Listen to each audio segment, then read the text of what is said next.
It's fall. The geese are headed south, and it's time for you to hit the woods. So button things up, find where they hide, and pattern the deer you seek. Come into Cabela's Great Outdoor Days and save over 20% on Herter's Select Grade handgun ammo. Save $180 after mail-in rebate on Walther PPS M2 pistols with instant savings of $80. And get a Vortex Diamondback 3.5 to 10 by 50 V-Plex rifle scope, just $149.99. Shop in-store and at Cabela's.com. Blog Talk Radio. Good evening, all, and welcome to Sin's Chat Corner. As usual, I want to first start out by reminding everyone that if you go and check on my show page, you'll be able to go ahead and check out any of my prior episodes. I know if you've listened on a regular basis, you realize that I've interviewed individuals such as Peggy Tanos of the Real Housewives, the Make-A-Wish Foundation, Brian Cole, the Hope Single Mothers Network, and, of course, it was the introduction to my dating show. So if at any point in time you want to check out any of my prior episodes, feel free to go and visit my show page, in which case you will see all of my archived episodes, which you can listen to at any time.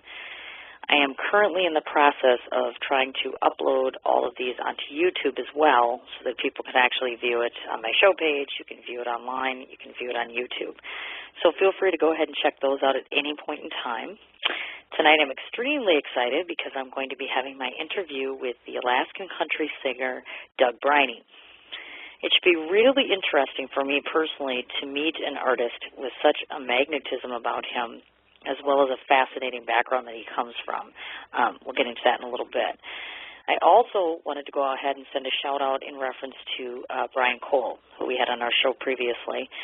On his website, all of the merchandise that he has listed, again, I want to remind everybody, for the 50th person who purchases anything off of his website, I will be rewarding to them a $125 gift certificate. This can be used towards either planning an event or planning a wedding with my very, very talented Pennsylvania planner, Cheryl Gorman.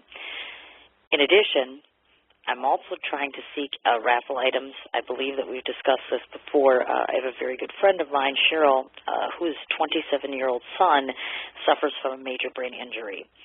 We're not only attempting to raise funds, but we're also trying to find raffle items. She's going to be having her benefit again. It's going to be April 14th, located at Tap City, which is in West Dallas. If I'm not mistaken, the bar is on, I think it's 7201 West National Avenue.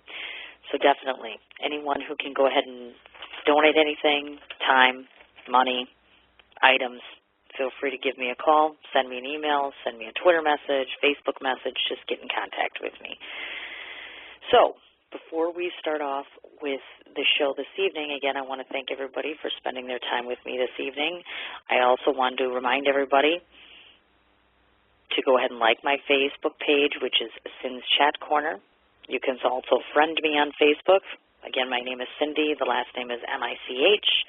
You can also follow me on Twitter for any updates on the show, and my handle there is SANDB111. So today we've got a few different topics of conversation I wanted to get into before we actually start with the interview. So I want to get everyone's opinion in the audience on something.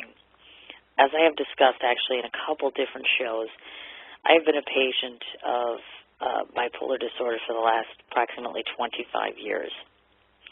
In the next few weeks, utilizing my show, I'm going to be having an actual 2-day marathon on the air to raise both funds and awareness for my personal cause, which is, of course, bipolar disorder.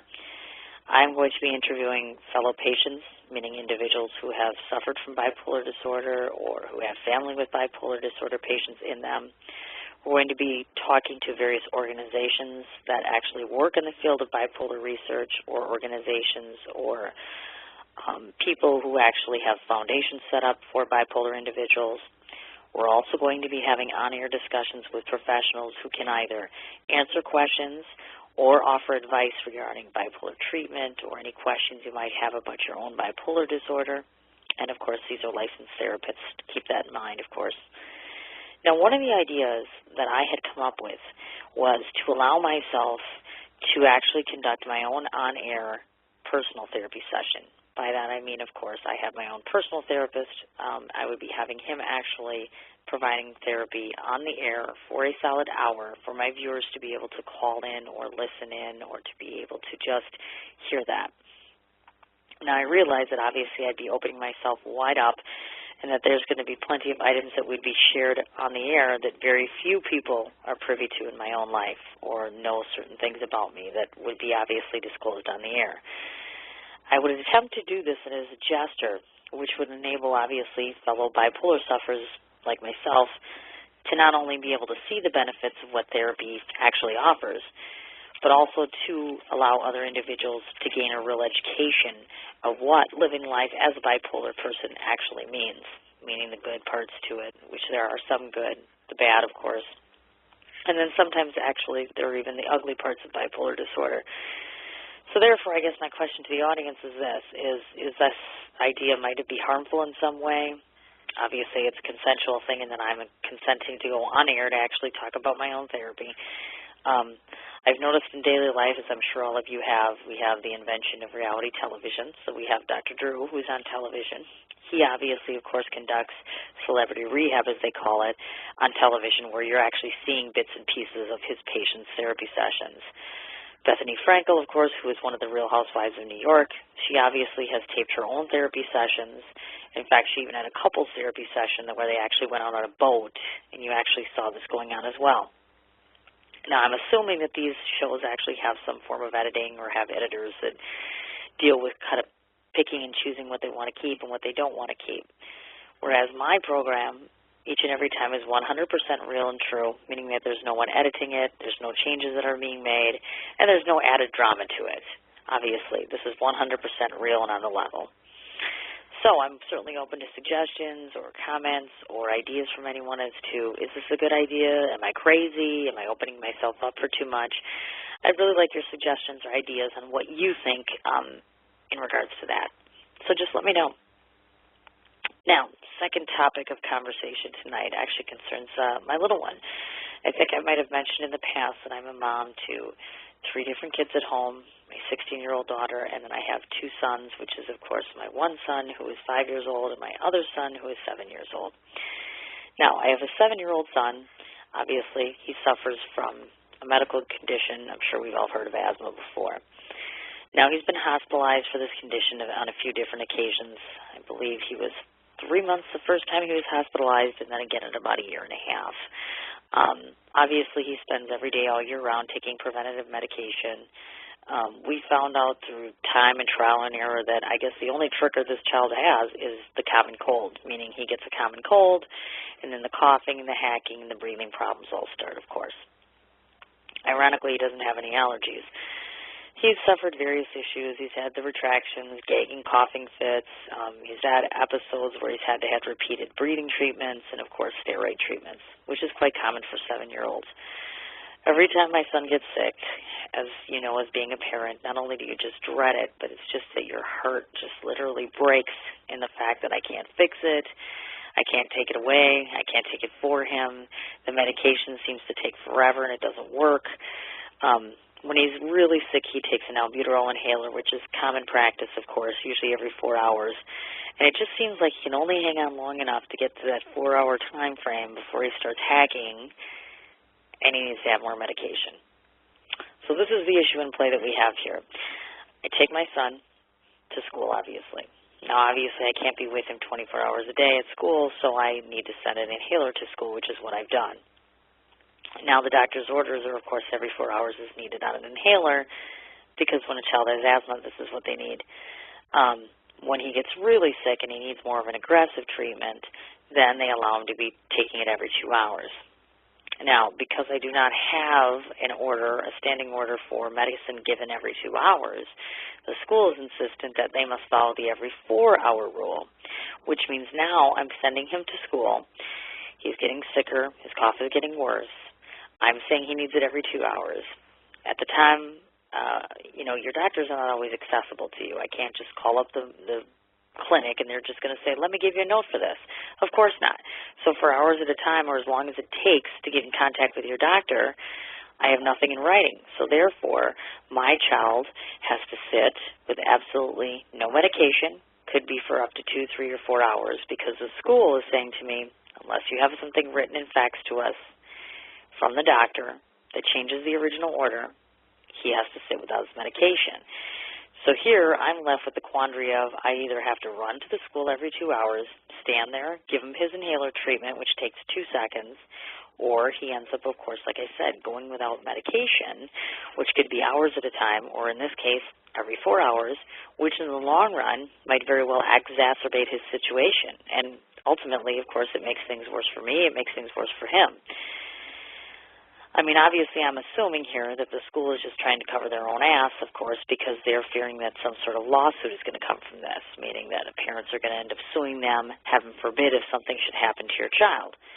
Now, this might help the school, obviously, but it doesn't, again, help my child.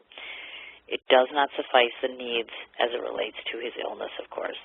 He needs proper medication to prevent trips to the hospital, trips to the urgent care.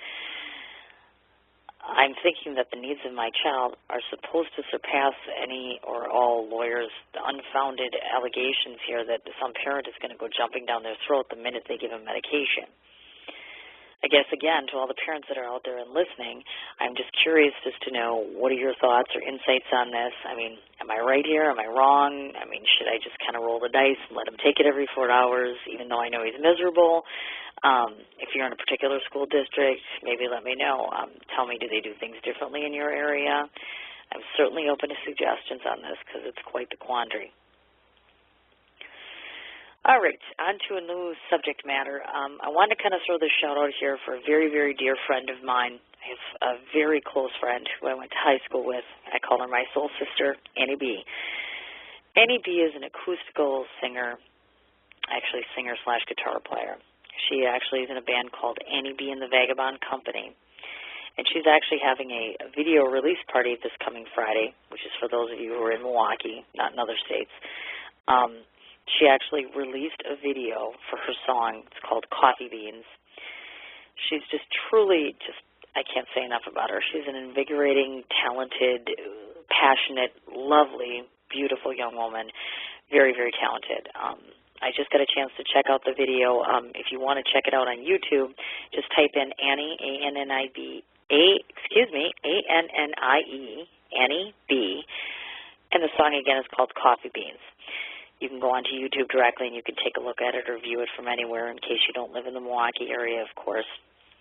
For those of you who are actually here and have an interest in going, she will be having her party for the video launch.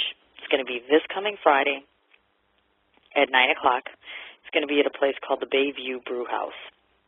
She's not only going to be performing with her own band, and obviously, of course, there's going to be an actual viewing of the video, but they're also going to be offering things such as belly dancing, African dancing. They're going to be providing a burlesque troupe. And, of course, the Rolling Stones tribute Shattered is going to be there. All they're asking for is a simple $5 donation to attend. And it's an absolutely wonderful opportunity to go and support our local artists because I'm the first one to tell you supporting our artists is extremely important in the Milwaukee area. In fact, in the next upcoming weeks, I'm going to be having Jeremy from Art Milwaukee is going to be coming onto our show. He's going to be talking about local artists, some of the local events that they provide, ways to get into membership with Art Milwaukee, and so on. So I definitely encourage you to be listening in the next couple of weeks on that.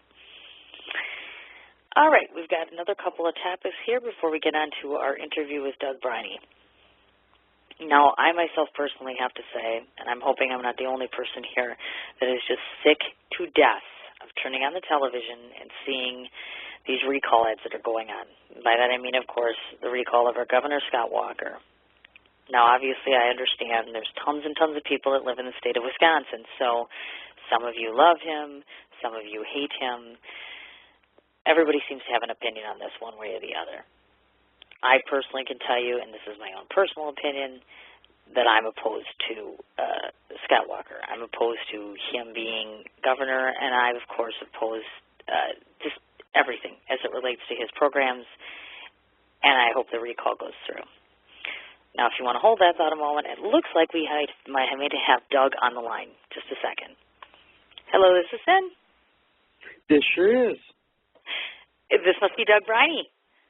Yes, it sure is. This is Doug Briney. I thought you asked me if this was Doug. No, I said this must be Doug Briney. We've been waiting for you, as a matter of fact. Yes, I was told to call about 6:20. I'm sorry about that. No, that's quite all right. You were actually right on time. We were actually expecting you. I was just singing your praises, as a matter of fact. I was saying, I am so very excited. You are the very first artist I've ever talked to from Alaska. So this is quite exciting. Well, thank you. Yeah, it's exciting for me, too.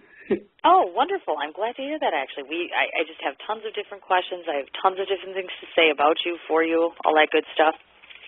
So thank you so much. I wanted to say thank you first and foremost for coming on and being a guest of the show, obviously.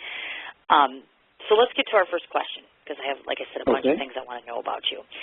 Now, I was just marveled by the fact that I saw that you performed your very first solo at the age of 2. Is that correct? Yeah, it sure is. I did that solo at the age of 2. It was at Rose Drive Baptist Church years and years ago. Oh, my goodness. I was just going to ask you to just kind of share with us, if you can remember, of course, way back when, and maybe just your first couple of times and when you were performing and doing solos such as that. What was that like? I mean, was music just your passion immediately, or is that something that just kind of grew over time for you? No, music has always been a passion for me as far back as I can remember. And I have to be honest, I don't really remember performing at age 2 at all. My parents have an old reel-to-reel tape of me performing there, my first solo at church, and so I have heard it multiple times, but I don't remember that. Oh, my goodness. Okay, well, at the age of 2, I don't think anybody pretty much remembers anything, but that's just so amazing to have that bit of history about yourself. Yeah, it's kind of fun. I sound like that, what was it, the little guy from the Little Rascals, the little froggy character. I had this little deep voice, and it was kind of funny. I gotcha. Well, how absolutely wonderful. I was so taken back by that. I thought, oh, my gosh, to start at the age of 2, because you hear so many performers that start young on and kind of build their way up little by little, and that's amazing. I'm just floored by that. Wow. Yeah, music became really a passion in my teen years, and that was, that's when I really started singing. I did a lot of singing in churches through my teenage years, and of course, my home church, and got involved in chorales and got involved in anything I could do to sing. Gotcha. Now, of course, so this is something you've always wanted to do. You never thought to yourself, you know what, you're growing a little bit up, getting to be a teenager, young adult, and thinking to yourself, maybe this isn't the course for me.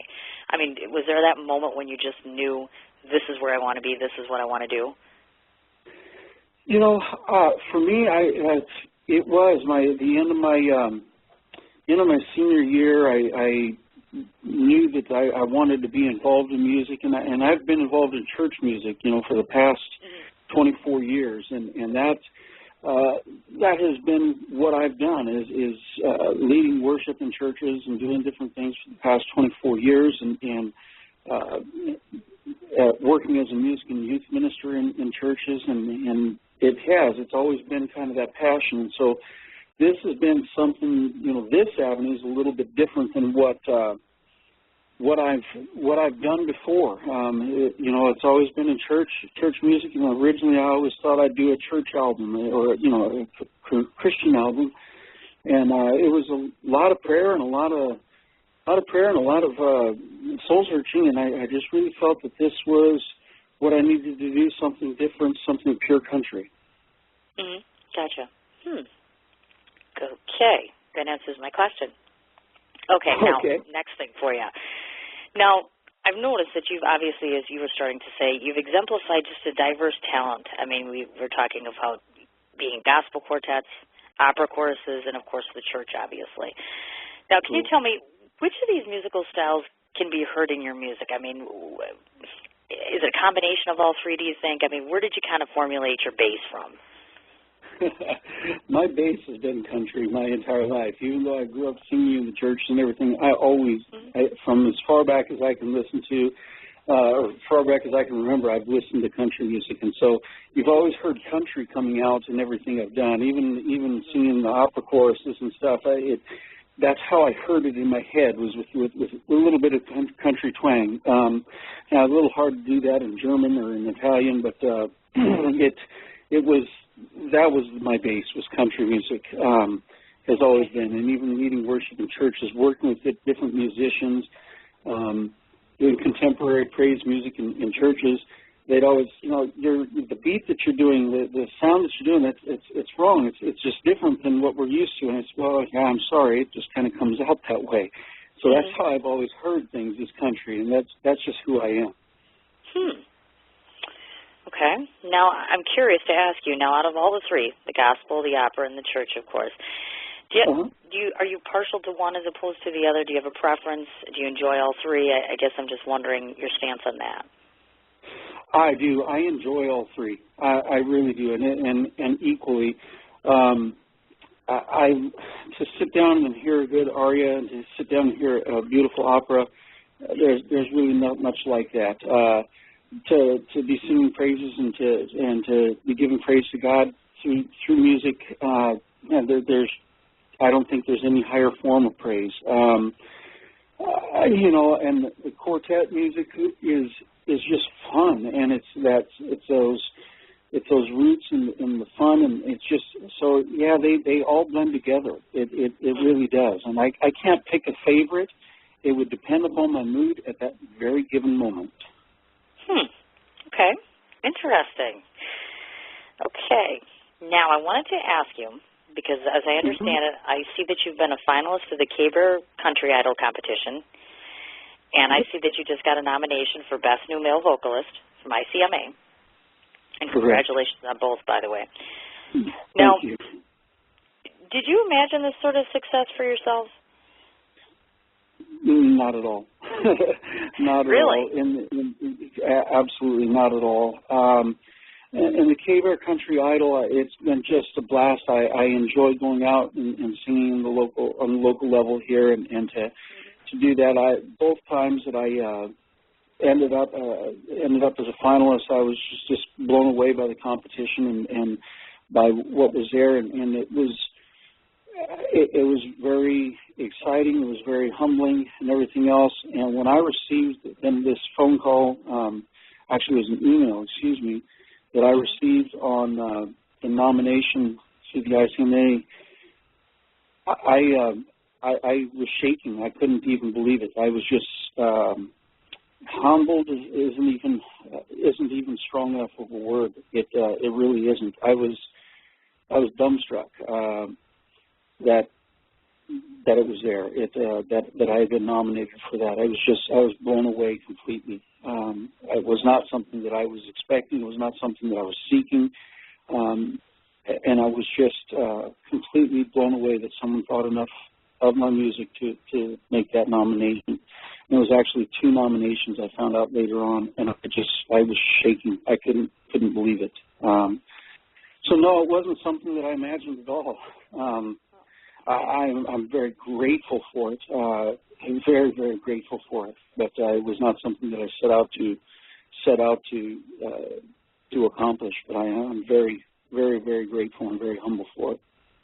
Oh, definitely, and well-deserved, I might add, actually. I got an opportunity to listen to some of your music and to just kind of get a sense of who you are, and I think they're right on. They're just literally right on with this. You're very, very talented.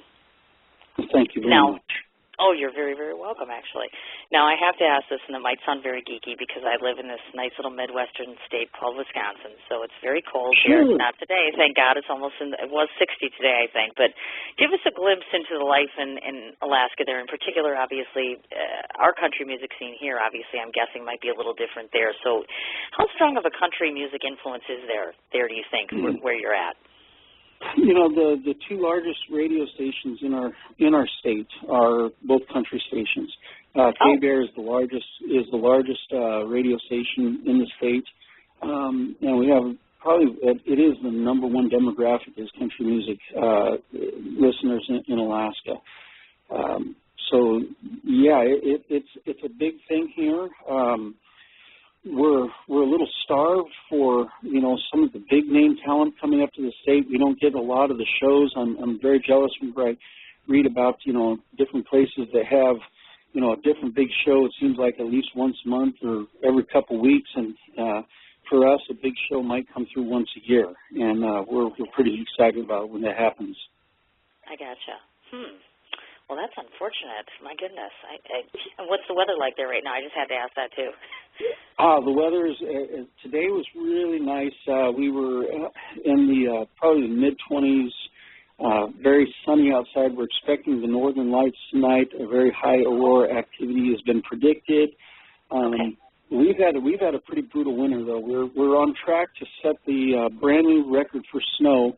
Our average snowfall for a season is about 72 inches, and right now we're tracking about 128 inches right now on the ground.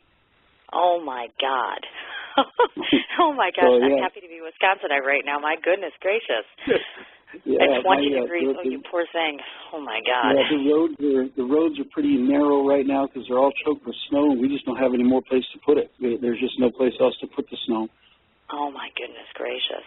Now, I found out this interesting fact, actually. I think it was yesterday. Have you ever had an opportunity to meet, and I guess she is labeled a country singer to some extent, Jewel?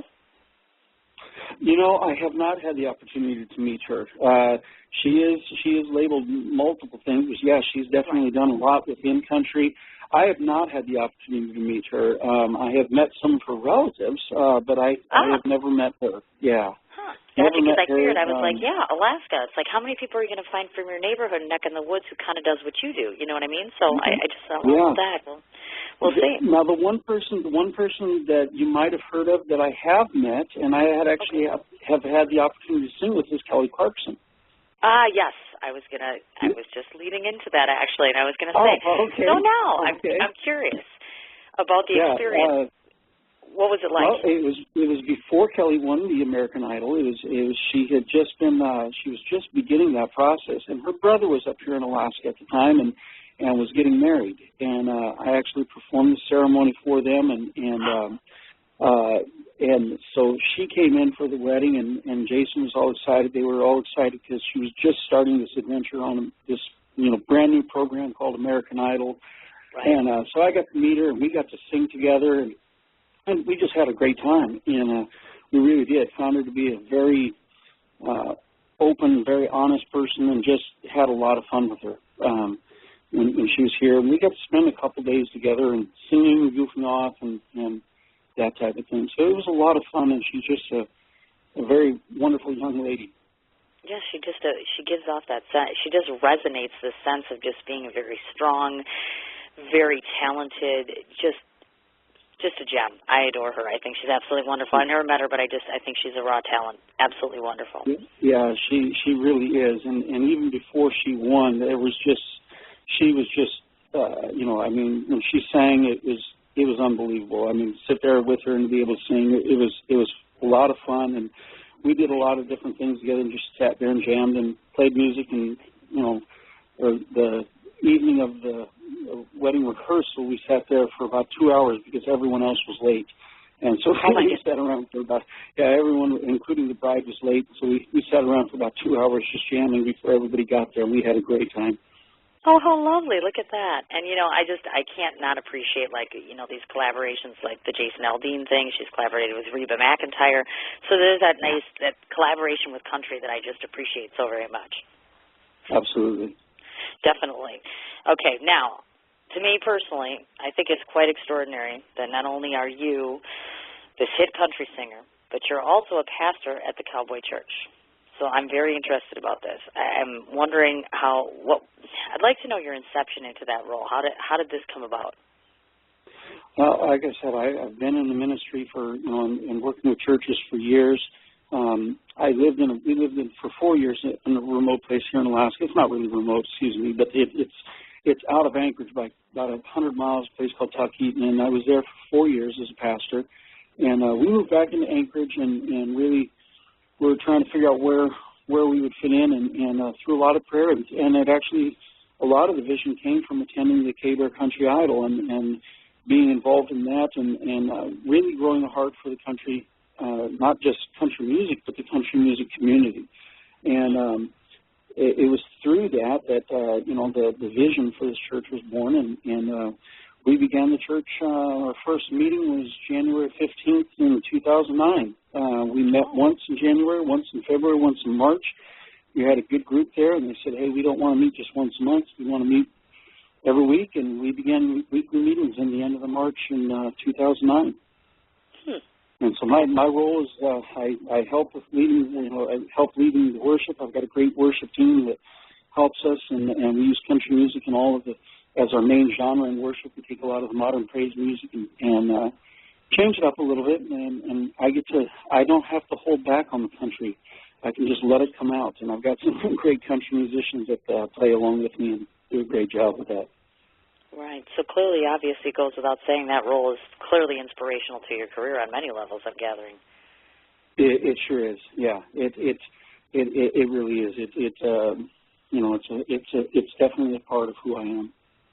Okay. And as far as we know, and again, forgive my ignorance, I'm assuming there's only one cowboy church in the entire world. Is that correct?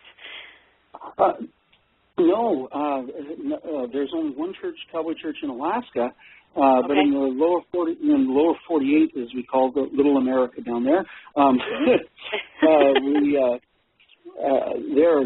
there's hundreds of cowboy churches springing up all over from everywhere from North Carolina, all through Texas, Arizona, New Mexico, Colorado, up into Montana. They're growing all over the lower 48. We are the only one here in Alaska, though, right now. That's yes, I knew that part. I was curious myself. Just I'd never heard of the cowboy church, to be honest with you, until yesterday. This is the first I've actually heard or read about or knew. So thank you so much about that. Well, now, not a problem. Not a problem at all. I want to take a minute to obviously talk about your music. Now, I have to tell you, for myself personally, I find your music to be well composed and inspiring and very refreshing in nature. That's just my opinion. But curiosity had me wondering, and I know this is going to sound like a dumb question, but this song, the song that you have, the one that is entitled "The Man My Dog Thinks I Am." Yeah. Okay, where is the inspiration of this? I'm just thinking to myself, what?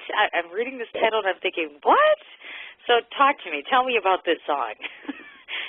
I went through. I literally listened, and I'm not at that point in my career where I'm a writer at all. I have a lot of original thoughts and different things, but I've written one or two songs, but they didn't even grab me like a couple songs did. And I listened to about 300 songs, literally over 300 songs, to select the songs that are on the CD that I just released there. And I went through, and I just none of them seemed to grab me. And when I listened to that one, it just did. It grabbed me. You would have to ask the writer. His name is Pat Kelly. Where the inspiration for that came from exactly, but for me, listening to it, I think it's one of those songs that people hear and they instantly. We've all felt that way. As guys, we've all felt that way at different times. Now, I've been married for 23 years and coming up on 24 years, and my wife and I love each other very much, and she's never considered me like the dog, although I've been in the doghouse many times. But it really is, if you've ever owned a pet, if you've ever had that dog, you know that you can't ever seem to do any wrong in their eyes at all. And they love you absolutely unconditionally. And for me, when I heard that, I've owned dogs my entire life. I've always had animals. I've always had the dogs. And for me, listening to that song, it rang absolutely true. I want to be the person that my dog thinks I am.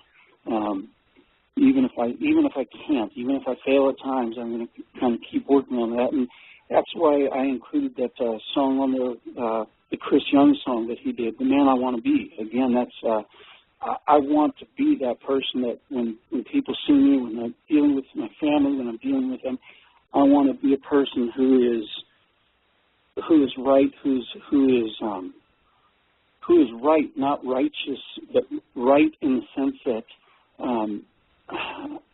accept people and I love them for who they are, and I want that the same way of me. I don't want people to have to love me or to have to, feel obligated to me. I want them to love me because I'm a good person, and because I inspire that, not inspires people to want to be better, and that's what I want for myself, and I'd like that to be exemplified even through the music, and that type of thing. Now, do you happen to see yourself, because I know you obviously had mentioned about the composing of songs, do you see yourself over time maybe venturing towards that, maybe doing more some composing? Is that something you have an interest in, or you're just thinking, no, it's just not going to happen? I won't say no to anything. I can see as I get more and more developed it's because, like I said, I have ideas running around in my head. I don't see myself as a single composer sitting down, but I can see myself sitting down with a great writer like Pat Kelly and collaborating and working together on something. I can see that happening. But for me to sit down and write it out by myself, probably not going to happen in my mind. I don't see it happening, but I can see sitting down with others and helping and saying, this is what I'm thinking. I got this idea for a song. How do we do it? And that type of thing. Gotcha. Okay. Now, I have to say, just when I already said, I enjoy your music, I find you inspiring, I'm awestruck by this career, then I find out that you are a hero as well. And this just, now, as I understand this correctly, apparently you have actually rescued a snowmobile rider from a bridge collapse. Is that correct? It was from, snow bridge. I've pulled a few people out of dangerous spots before while snowmobiling. But yeah, we just did a ride, and it was a little fun. Guy went the wrong direction after I told him to follow me, and he didn't, and he ended up on a snow bridge over the river there, and it collapsed out from underneath him when he stopped. And like I said, we've had about almost 130 inches of snow here in Anchorage, and the place where we were riding, they've had well over 20 feet. So this was a big hole that he fell into, and it was deep. And he was in the water, and I went over and helped pull him out. We got a fire going. I got a fire going for him, and we got him drying out, and meanwhile his machine's down at the bottom of this hole in about 2 foot of water. And, oh, my so gosh. I climbed down. Yeah, so we climbed down in the hole. I climbed down in the hole and got the rope hooked up to it. And it was a little wet and a little cold, and got that taken care of and got it hooked on. And then we climbed out and had 2 machines that we anchored together and used to come along and spent about the next half hour winching his machine out before I could get dried and warm back up myself. Oh, my gosh. And no sense of fear here? You weren't terrified thinking, oh, my God, what am I doing? Nothing racing through your mind like I must be crazy? I mean, this sounds pretty scary to me. No, not really. I mean, I don't want to sound dumb, but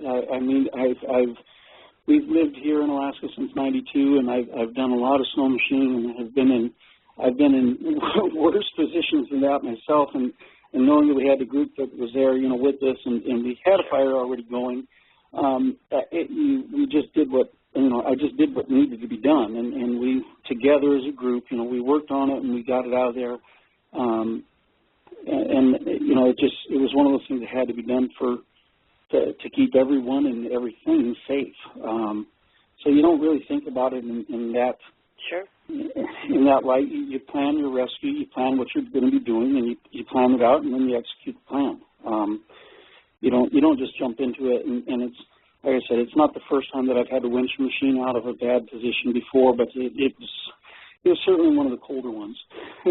I can imagine so, and thank God he is doing well. Obviously, I'm presuming everything turned out all as well. Oh yeah, everything turned out fine. We got dried out. I stripped my clothes down and dried off by the fire there, and our ambient temperature that day was about 5 degrees, so it was cold.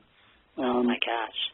But so stripped down and you let your stuff dry out the best you can, and you wear the proper clothing and you wring that out and you get back on the machine and we continued to ride, and we didn't finish up for about another 2 hours. So we had a great time.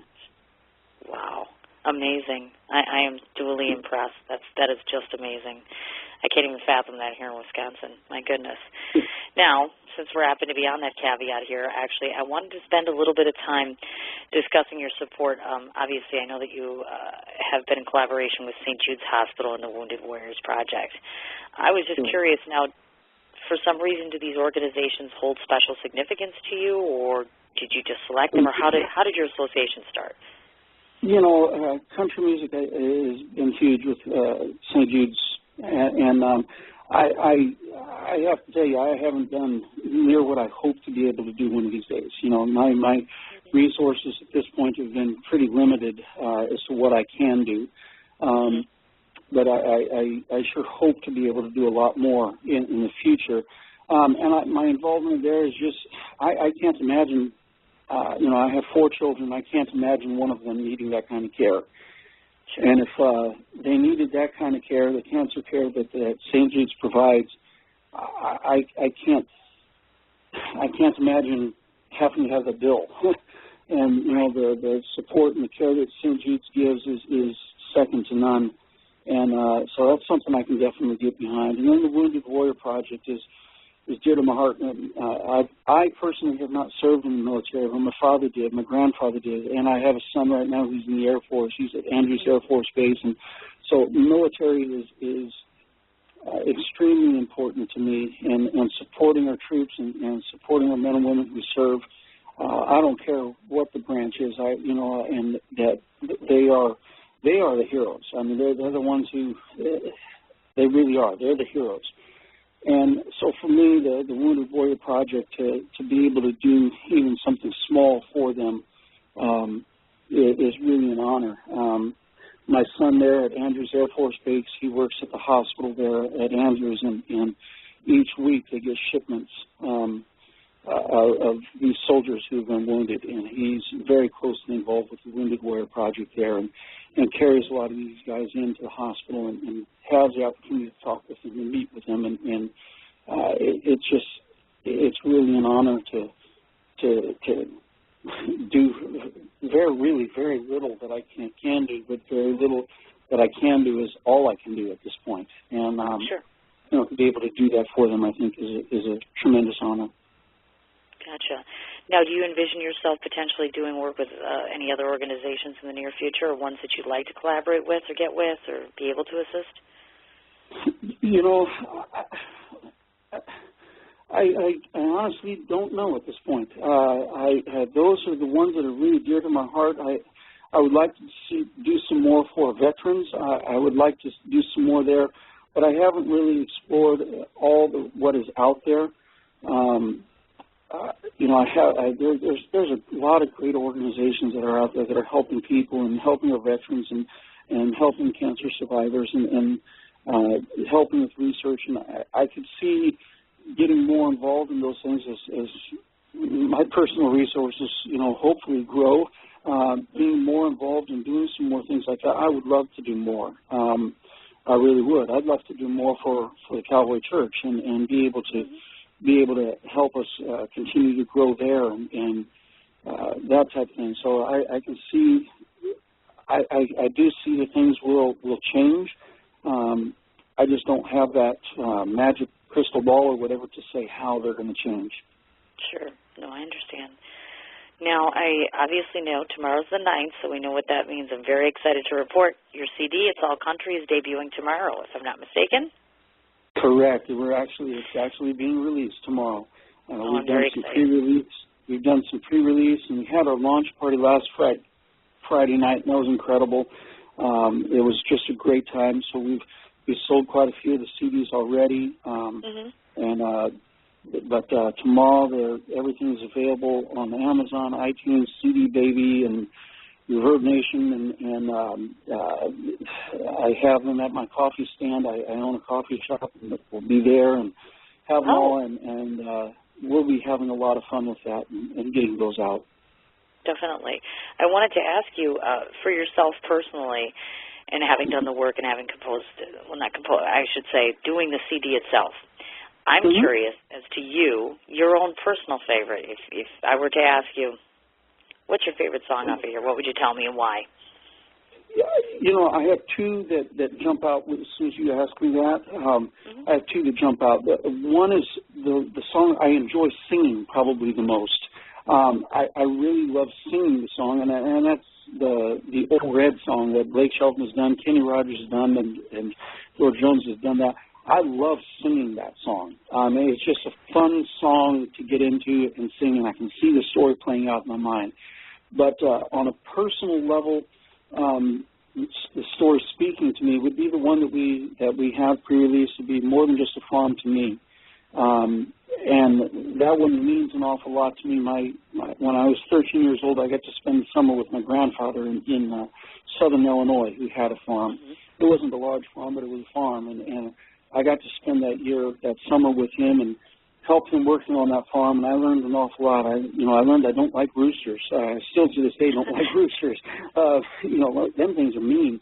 But slopping the hogs and pigs and getting milk, gathering the eggs every morning, and all these things that it took to keep that farm going. I learned how to back up a tractor. I learned how to do all those things, back up a tractor with a trailer and get it in, where it needs to be, down to rough fields and everything. And that was probably one of the fondest memories of my childhood, was that summer with my grandfather, because he was just so special to me. And so when I heard that song, it was my grandfather's farm, even though it wasn't handed down to the family yet. And he eventually had to sell that off for his retirement and different things, and he sold that off as he got older and had other people working the farm. But that song just resonates with me. That it is a whole lot more than a farm. My first kiss was out by the barn, and I can tell you exactly where that was at. I can tell you who that was with, and so those types of things resonate absolutely true with the song for me, and that's one of the reasons that jumped out at me. And so from a personal level, that one really means a lot. Okay, gotcha. Now, I also wanted to ask, too, because I know you listed all the other places to find your CD. Now, is it available on your website as well, if they wish to purchase? It sure is. Absolutely is. They can purchase right through the website. There's a link if they go to DougBriney.com and then click on the music tab. They can order the CD directly from there, and I'll mail it to them, and it'll be a signed copy directly from there. Okay, and if I'm not mistaken, $11.99, would that be correct? That is correct. Yeah, $11.99, and then the shipping, and I think, all I'm charging is for is what the United States Postal Service charges me to do it, and I think it's $5.95 to mail those in a flat rate box. Gotcha. Okay. Now I'm curious if you could enlighten us as far as future endeavors. I'm curious, are you looking at the possibility of maybe doing like a city-by-city tour sometime in the future? I'm not going to count anything out. I would love to get down and do some touring. What's really amazing to me is through Michael Stover and MTS Management, we're getting airplay all over in Europe. And I've had probably 4 or 5 requests now coming from London to go to London and to do a concert. And it would be, phenomenal to be able to do something like that. I'd like to go there. I would love to go down to the lower 48 and do some touring. And at this point, I don't have anything on the books, but my calendar is open. Once September hits, my calendar is very open. Summertime is so busy here in Alaska, and with the involvement in our church and everything else, we've got a pretty full summer. But boy, once September hits, I'm ready to hit the road and do some touring. I would love to do that. Gotcha. Would you like to see yourself maybe potentially, if you could think of someone or various individuals, I should say, partnering with fellow artists? And if so, who would you might want to partner with or collaborate with? There's a big list there. Probably there really is. There's a big list there. The people that I would like to sing with. I don't know if they'd ever want to sing with me or not, but people I'd like to sing with and collaborate. top of the list would be Carrie Underwood and Jennifer Nettles from Sugarland. They'd be right at the top of my list of people to sing with and do something with. Vince Gill. Oh my goodness! To be able to stand and sing something with Vince Gill would just be. It'd be phenomenal. Another artist that I've really been listening a lot to, and I know that you know who he is Brian Cole. I was just going to ask. MTS Management, works with him and has for a couple of years now, and I've listened to a lot of Brian's music, and to get together and do something collectively, him and I together would be, that would be a lot of fun. I can see us having a lot of fun together in doing that. I was going to mention Toby Keith because I know you had mentioned he was one of your inspirations. Yeah, Toby Keith, Trace Atkins. Oh my goodness, I'd love to sing with those guys. I would really.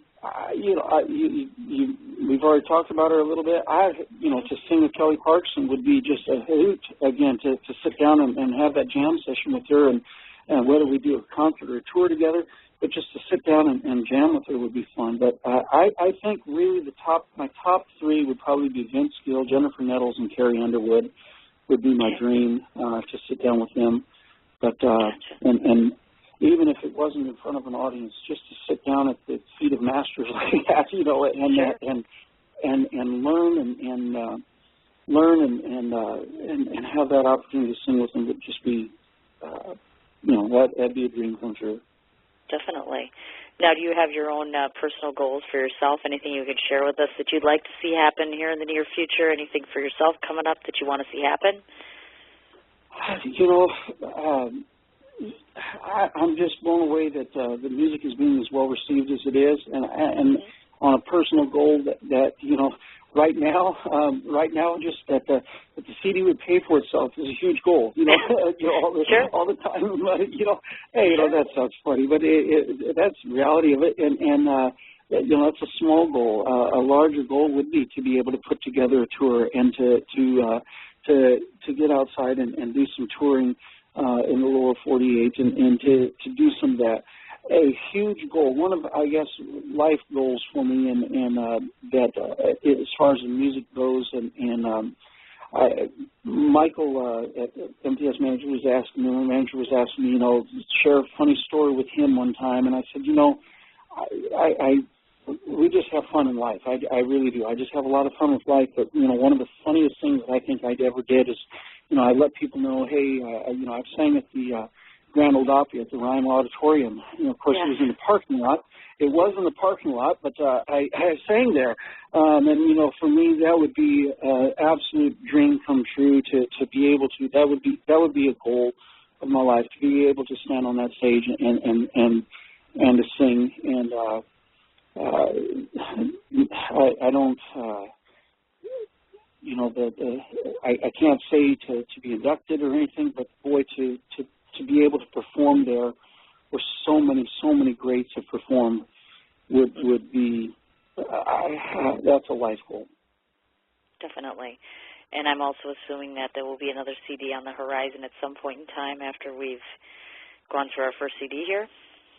Yeah, I sure hope so. I really do. I've already begun listening to music. Like I said, I listened to well over 300 songs to select these, to select the 10 that are on the CD, and I've already begun listening to music, and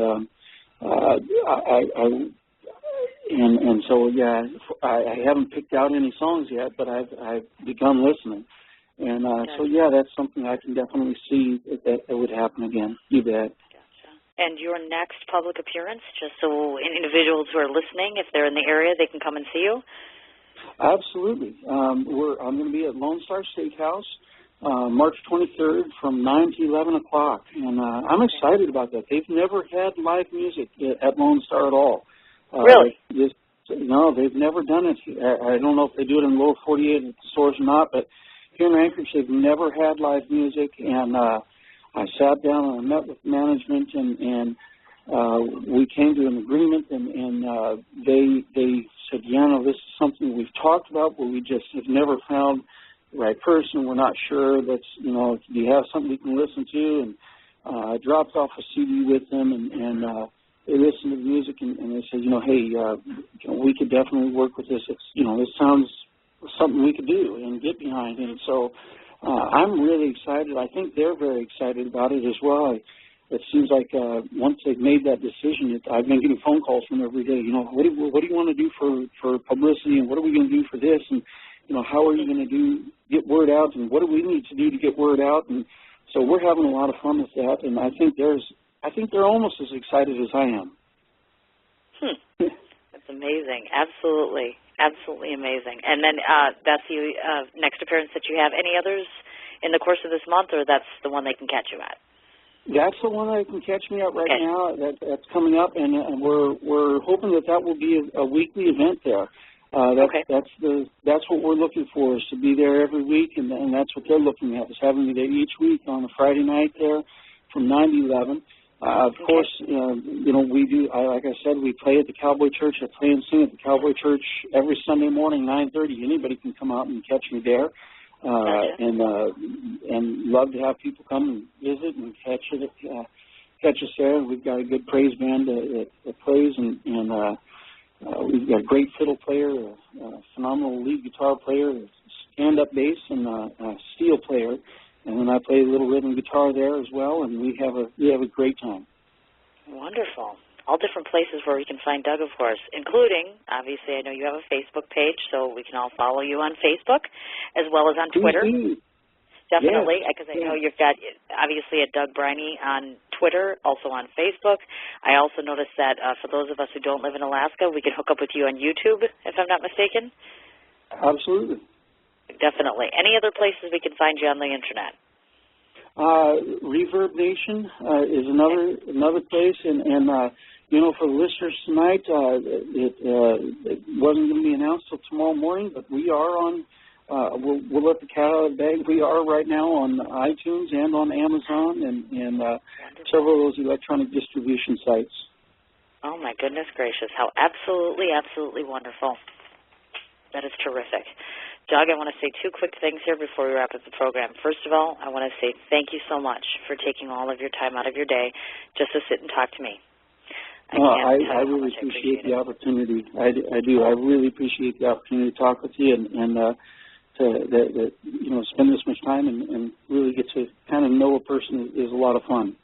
Definitely so. Now, the last thing I wanted to mention to you, because I noticed that from time to time, according to your Facebook page, that you do contests on your page, if I'm not mistaken. Yeah, we sure do. Okay. I have a contest for you, and I'm thinking that this might help, and this kind of correlates with your CD release, which actually comes tomorrow. I wanted to offer for the first, should we say 50 or 100 people? Let's make it 100 people. Okay. What we're going to do is this. For every fifth person that purchases either off of your website, let's say off of your website or somewhere where we can keep track of this.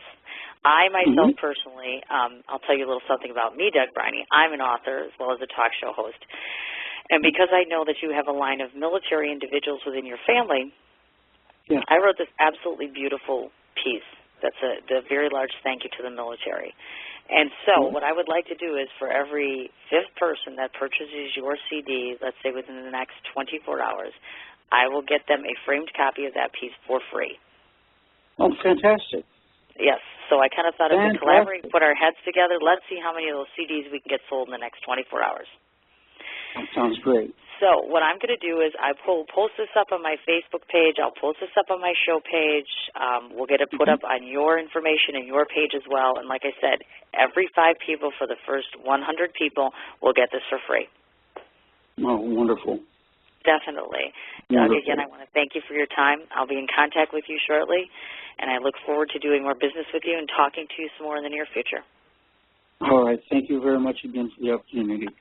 All right, Doug. Good luck tomorrow with the CD. All right. Thanks. Good night. All right. Good night.